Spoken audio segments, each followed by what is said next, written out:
Action. All right, these are properties of radicals and extracting. The word we use is extracting for radicals. So I'm gonna split my paper up because there's gonna be a big difference between multiplying and dividing and adding and subtracting. Just like with a lot of things, the rules don't apply when you're adding and subtracting.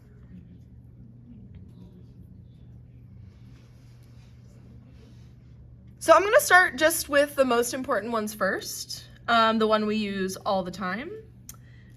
Our first important rule when you're multiplying is that if I multiply the square root of 3 times the square root of 5, I'm allowed to put those together. I can just do the square root of 3 times 5, which is 15. So if I ever multiplied root 3 times root 5, I would just say that's the square root of 15.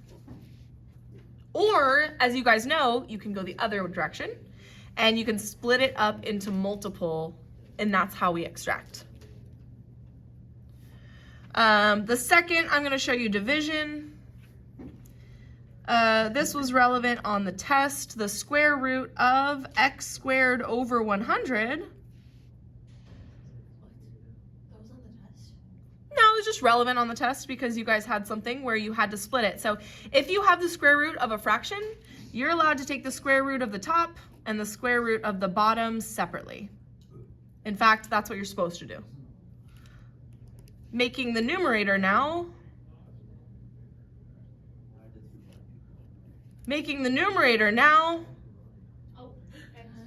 x, and then the denominator now, 10. There we go. Now it is 10, it is not 100, which is the type of mistake that the test was asking you for, and then everybody did, which is fine. Okay, so basically we're gonna be splitting things up or pushing them together when it is convenient for us. And so I'm gonna put an example right here. And our first example is if I wanted the cubed root of 8x to the 6th. There's a way to simplify this.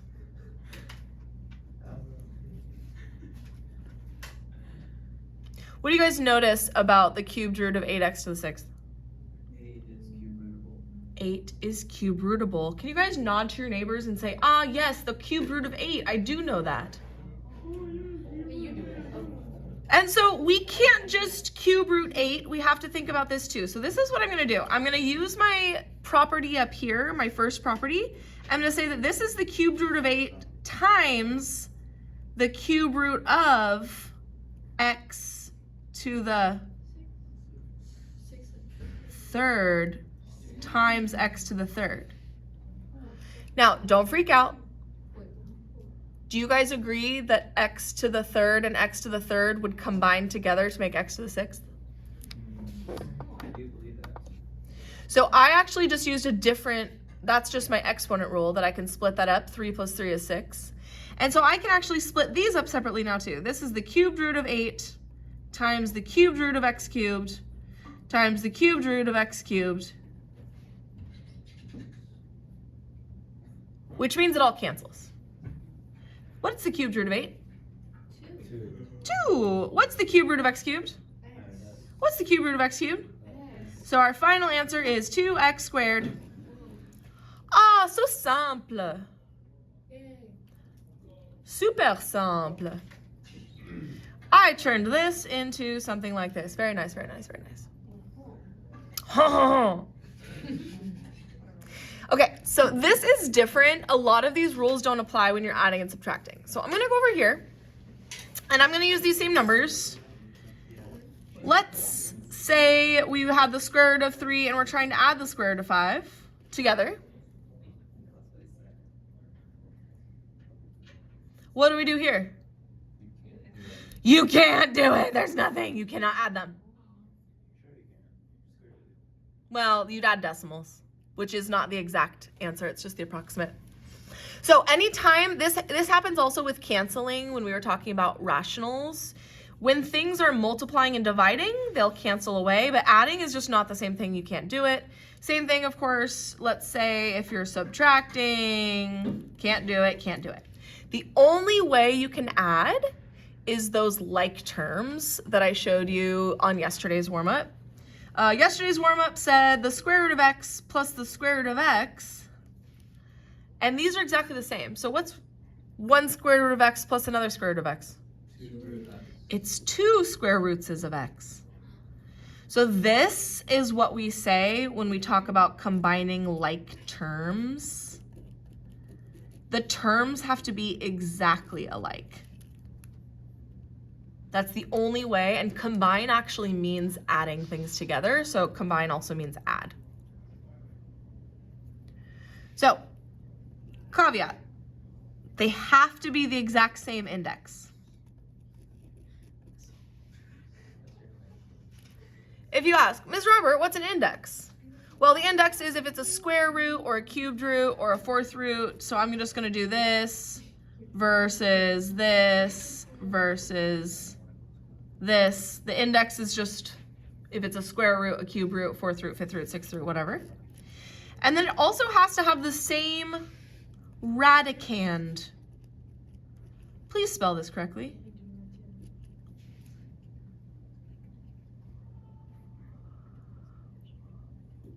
The radicand is the fancy vocabulary word for whatever's inside the radical symbol. So we have x on the inside and x on the inside. Here are your two examples. A non-example and a regular example. Regular example is if I have 3 cubed root of y's plus 4 cubed root of y's, I now have 7 cubed root of y's.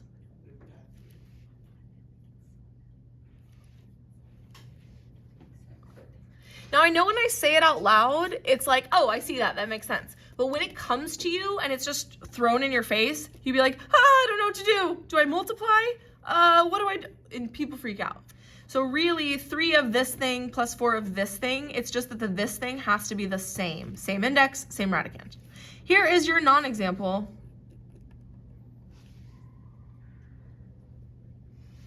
If I had 3 cubed root of 2y plus 4 cubed root of y,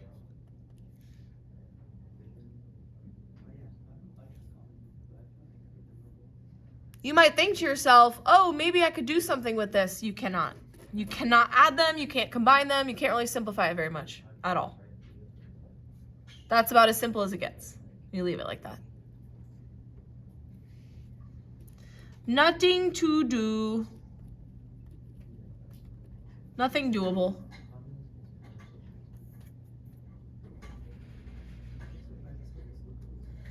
All right, pausing for questions.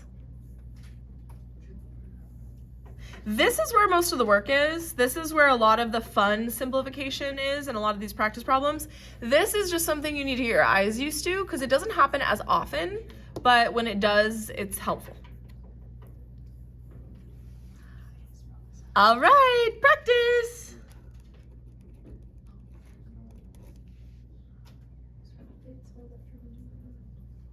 Let's say you have the square root of 25a to the 3rd, b to the 8th, c to the 9th.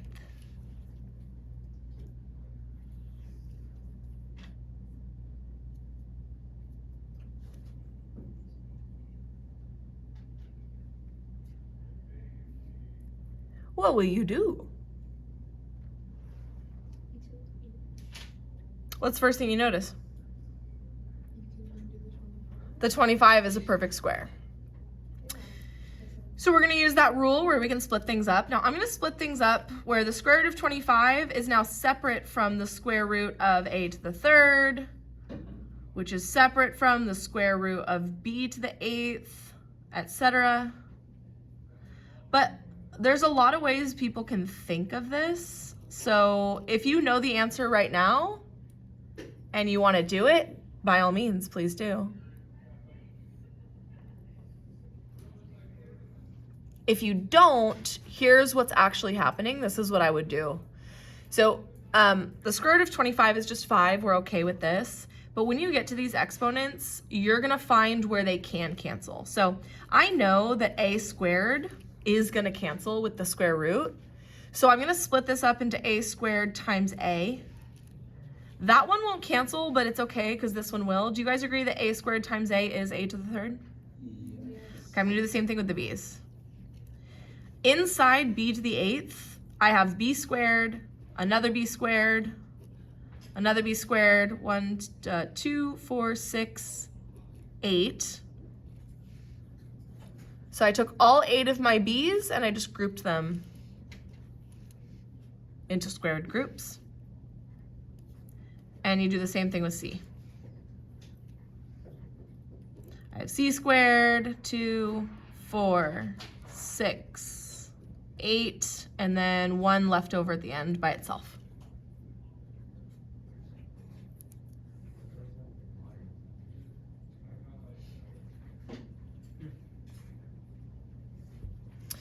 So conceptually, what's happening is that we're gonna take these ones are gonna cancel and become just regular a.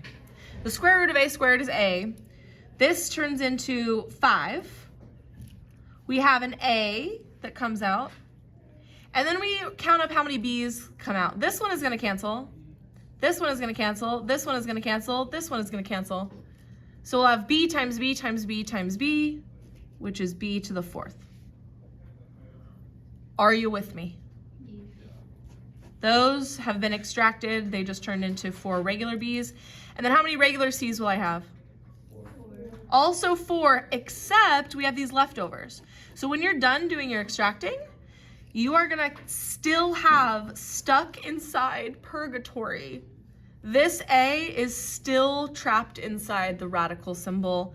This c is still trapped inside the radical symbol, and they have to stay there. And that's your final answer. Yes, I can't wait. Wouldn't the C's just like cancel out to C to the third? There's 2, 4, 6, 8, and then another one, 9. Oh, is it just like So these cancel to be 1 C, a second C, a third C, a fourth C. In fact, I can rewrite it like this. So first, do you agree that there's 2, 4, 6, 8, 9 to represent those 9? Yeah. So this is actually, when I separate them, this is the square root of c squared times the square root of c squared times the square root of c squared times the square root of c squared times the square root of c. No, I'm just like saying like why wouldn't it just cancel to C to the third? I don't know, it's c to the 4th. I don't know where you're seeing only 3. Because it's 9. Because it's a square root. I see. You're not dividing by 3. You have a square root, which means they can only go out in groups of 2. How many groups of 2 can I pull out of 9? Okay. 4, and then, okay. No, thank you for asking. Thank you. When you go and you do cube roots and 4th roots, it's different.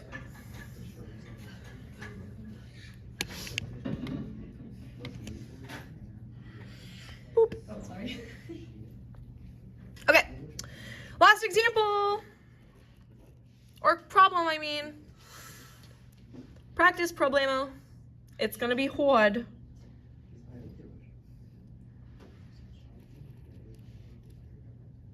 This is the 3rd root of 16a to the 5th, b to the 7th.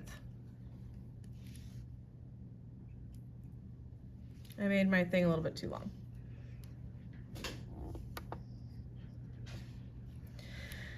So this time, because the index is a 3rd root, you're going to extract 3 of the things that you have. So some of you maybe could already figure out working on this. Now, first I want to deal with my 16. Is 16 3rd rootable? No. Is there something inside 16 that is 3rd rootable? Yes. 8. So I'm going to start doing my splitting down here. I'm going to start by splitting 16. 16 is the same as 8 times 2, so I'm just going to write it like that. Now, a to the 5th, I want to take out 3 of them. So I'm going to start by having a to the 3rd, and then there's 2 left over. And so I have 3 plus 2 is 5, and that takes care of all 5 of my a's. How would I split up my b to the 7th power? 2b to the 3rds, and then a leftover b.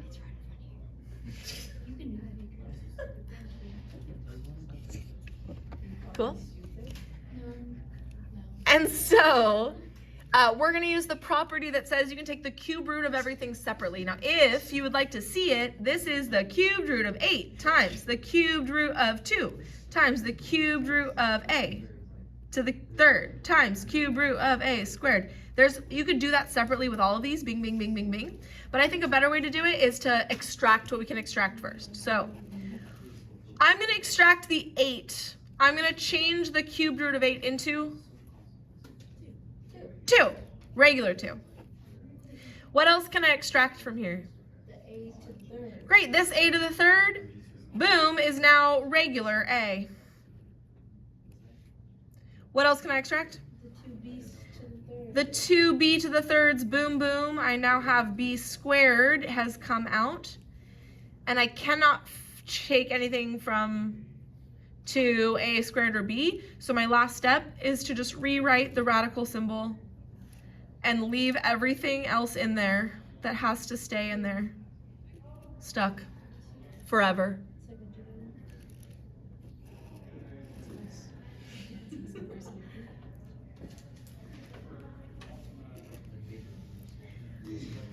All right. Est-ce qu'il y a des questions? Oopsies. Papers fell. This is really important to note for the future. Exponents are logarithms. So when we see logarithms, a lot of these same rules will apply. And exponents could also be considered radicals, so those radical rules also apply. Okay. Here is, for funsies, some incorrect work if you'd like to see it. Grace and Diane did great. Ron and Sheila did not. So maybe just chew on what they did wrong, take a little look, and then that's it.